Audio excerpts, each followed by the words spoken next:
नमस्ते दोस्तों, YouTube पर मेरे चैनल में आपका स्वागत है। आज हम एक ऐसी किताब के बारे में बात करने जा रहे हैं जिसका नाम तो सबने सुना है, लेकिन जिसके बारे में सही जानकारी बहुत कम लोगों को है। जी हाँ, हम बात कर रहे हैं कामसूत्र की। जैसे ही कामसूत्र का नाम आता है, ज़्यादातर लोगों के दिमाग में सिर्फ यौन आसन या सेक्स पोजिशंस की तस्वीरें आती हैं। लेकिन क्या आप जानते हैं कि ये पूरी किताब का सिर्फ एक छोटा सा हिस्सा है? आज इस वीडियो में हम इस महान ग्रंथ का एक पूरा और गहन सारांश देखेंगे, बिल्कुल आसान और सरल भाषा में। हम जानेंगे कि महर्षि वात्स्यायन ने इस किताब को क्यों लिखा और इसमें असल में क्या क्या है। तो इस वीडियो को पूरा जरूर देखें, क्योंकि आपकी बहुत सी गलतफहमियां आज दूर होने वाली हैं। कामसूत्र क्या है? What is Kamasutra? सबसे पहले ये समझते हैं कि कामसूत्र है क्या। ये कोई मामूली किताब नहीं है। इसे आज से हजारों साल पहले महर्षि वात्स्यायन ने लिखा था। यह संस्कृत में लिखा गया एक प्राचीन भारतीय ग्रंथ है। वात्स्यायन ने इस किताब को लिखने का एक बहुत बड़ा मकसद बताया। प्राचीन भारत में इंसान की जिंदगी के 4 मुख्य लक्ष्य माने जाते थे: धर्म, नैतिक जीवन, अर्थ, धन दौलत और सामाजिक सफलता, काम, इच्छाएं, प्यार और यौन सुख, और मोक्ष, आत्मा की मुक्ति। वात्स्यायन का मानना था कि जैसे धर्म और अर्थ जरूरी हैं, वैसे ही काम यानी जीवन का आनंद लेना भी उतना ही जरूरी है। कामसूत्र काम को हासिल करने का एक वैज्ञानिक और कलात्मक तरीका बताती है। यह सिर्फ शरीर के मिलन की किताब नहीं है, यह एक सफल, सुखी और सुसंस्कृत जीवन जीने की गाइड है। पूरी किताब को 7 मुख्य हिस्सों या अधिकरणों में बांटा गया है। चलिए एक एक करके इन सभी हिस्सों को समझते हैं। पहला भाग, साधारणम, इंट्रोडक्शन।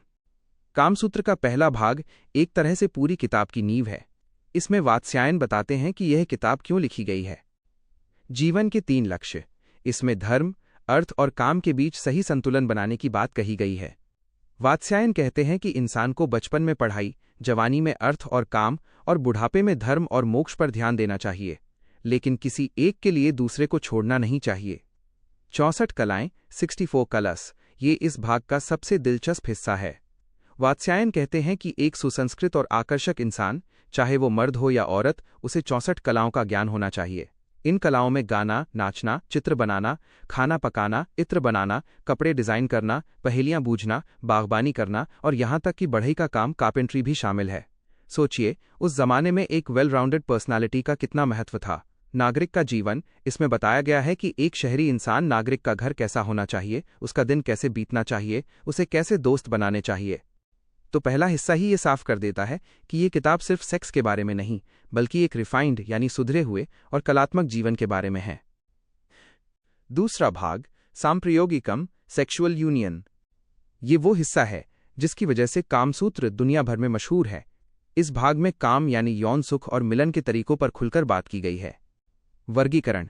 वात्स्यायन ने इसमें महिला और पुरुषों को उनके शारीरिक बनावट और यौन ऊर्जा के आधार पर अलग अलग प्रकारों में बांटा है, जैसे शशक, वृष, अश्वपुरुष और मृगी, वड़वा, हस्तिनी स्त्री।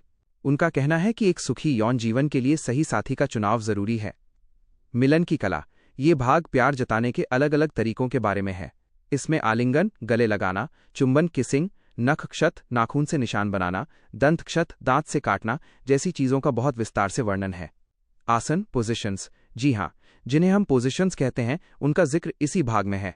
वात्स्यायन ने अलग अलग आसनों का वर्णन किया है, लेकिन इसका मकसद सिर्फ शारीरिक सुख नहीं था, बल्कि ये भी था कि दोनों साथियों के बीच प्यार, समझ और वैरायटी बनी रहे। उन्होंने इसे भी एक कला का रूप दिया। ये ध्यान रखना जरूरी है कि वात्स्यायन ने इसे बहुत ही वैज्ञानिक और सम्मानजनक तरीके से लिखा है। इसका मकसद अश्लीलता फैलाना नहीं, बल्कि इस विषय पर सही ज्ञान देना था। तीसरा भाग, कन्या संप्रयुक्तकम, अबाउट वर्जिन्स वाइव्स। ये भाग रिश्तों की शुरुआत यानी शादी ब्याह और जीवन साथी चुनने के बारे में है। शादी के प्रकार। इसमें उस जमाने में होने वाली अलग अलग तरह की शादियों के बारे में बताया गया है, जैसे गंधर्व विवाह, प्रेम विवाह, ब्रह्म विवाह, अरेंज्ड मैरिज और दूसरी तरह की शादियां। जीवन साथी का चुनाव।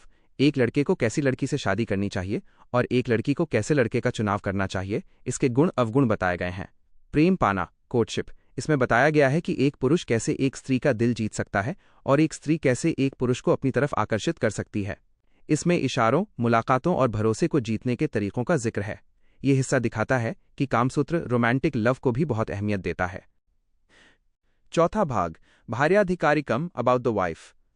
यह भाग शादी के बाद की जिंदगी के बारे में है, खासकर एक पत्नी भार्या के कर्तव्यों और उसके अधिकारों के बारे में। एक आदर्श पत्नी, इसमें बताया गया है कि एक पत्नी को अपना घर परिवार कैसे संभालना चाहिए, उसे अपने पति का सम्मान कैसे करना चाहिए, घर के नौकर चाकरों से कैसे काम लेना चाहिए और घर का बजट कैसे मैनेज करना चाहिए। पति का घर, उसे अपने पति के परिवार और दोस्तों के साथ कैसा व्यवहार करना चाहिए, इसका भी जिक्र है।